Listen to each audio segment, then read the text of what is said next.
Yo, what's going on, guys? I'm Jay Carter Ray, and in this video I'm going to be reviewing Luke Cage. So this is another Netflix series from Marvel. I think the first one was Daredevil, the second one was Jessica Jones, and now we've got Luke Cage. And I am really impressed by what Netflix is doing over there with the Marvel franchise and the Marvel brand, or whatever Marvel's doing with Netflix. I don't know who's spearheading it, but they're coming together and they're making great work, and I'm really impressed by it.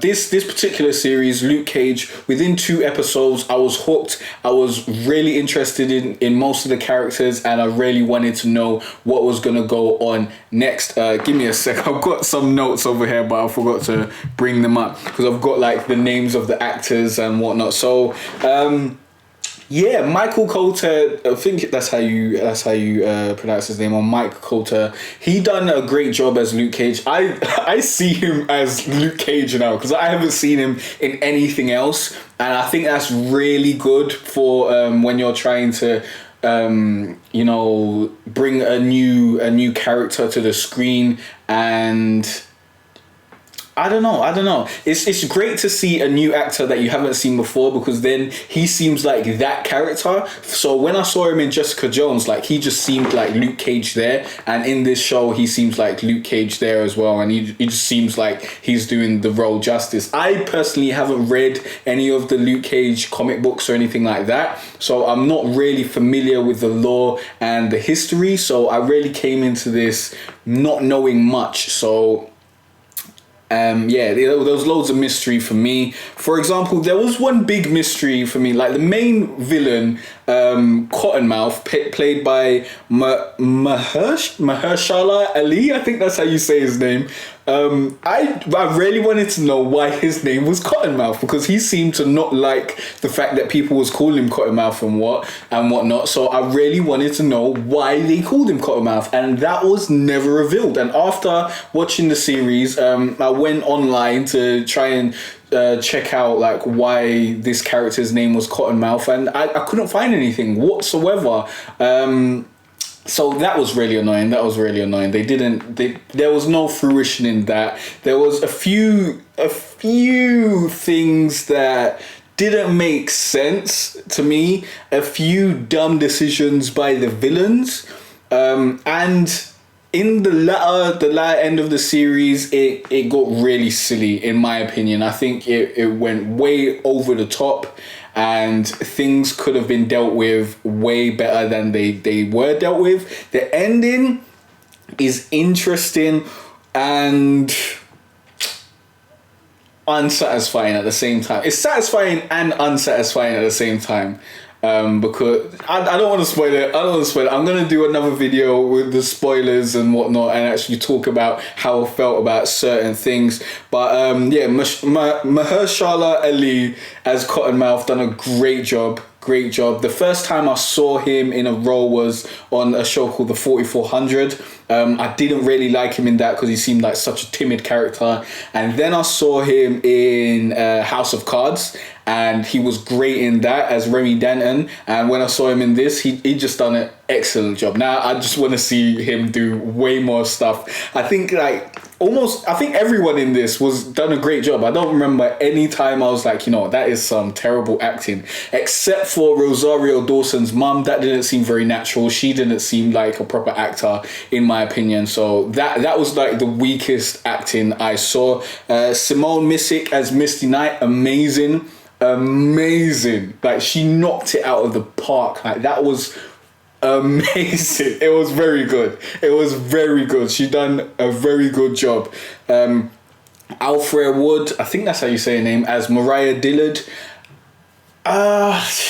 See, I don't know, because Mariah Dillard seemed very weird. I don't know if that was supposed to be on purpose. Like, she just done some weird facial expressions where it seemed like like she seemed like she was acting one way but was really another way inside, and I can understand how that plays in with the story and whatnot, so that might have been something done on purpose. But if it wasn't done on purpose, then I don't know, she just made I felt really uneasy every time I saw her. Like it just seemed like she was doing some weird facial expressions that didn't really go along with what she was actually saying. Like it was just there seemed like there was more beneath the surface and whatnot. But like if you actually watch the series, that it makes sense. I don't want to spoil anything again, so I'm unsure if that was a conscious decision or if it was just some weirdness that I picked up on.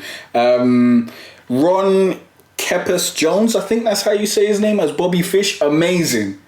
This guy needs more roles. He definitely needs more roles. The first time I saw him was in The Get Down as Jaden Smith and them's dad, and he done a great job in that. I wanted to see more of him from there, and he done a great job here as well. I can't wait to see more of Bobby Fish.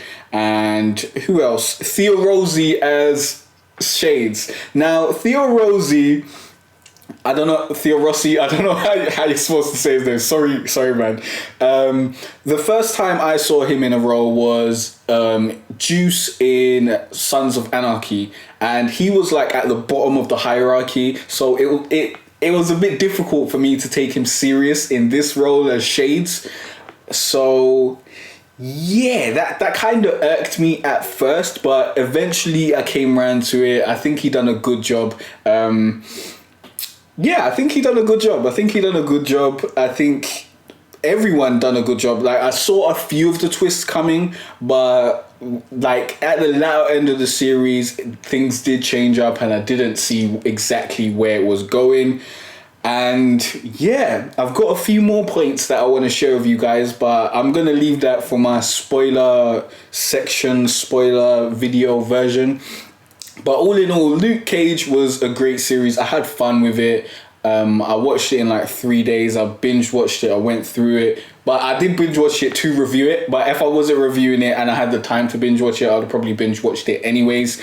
I think it has a great positive message about, you know, being young and black and positive and that sort of stuff. And they're like talking about all the police brutality on like young black people and whatnot. And they really show Luke Cage in a positive light. He's like a good guy in it. So he's the guy that people are supposed to aspire to.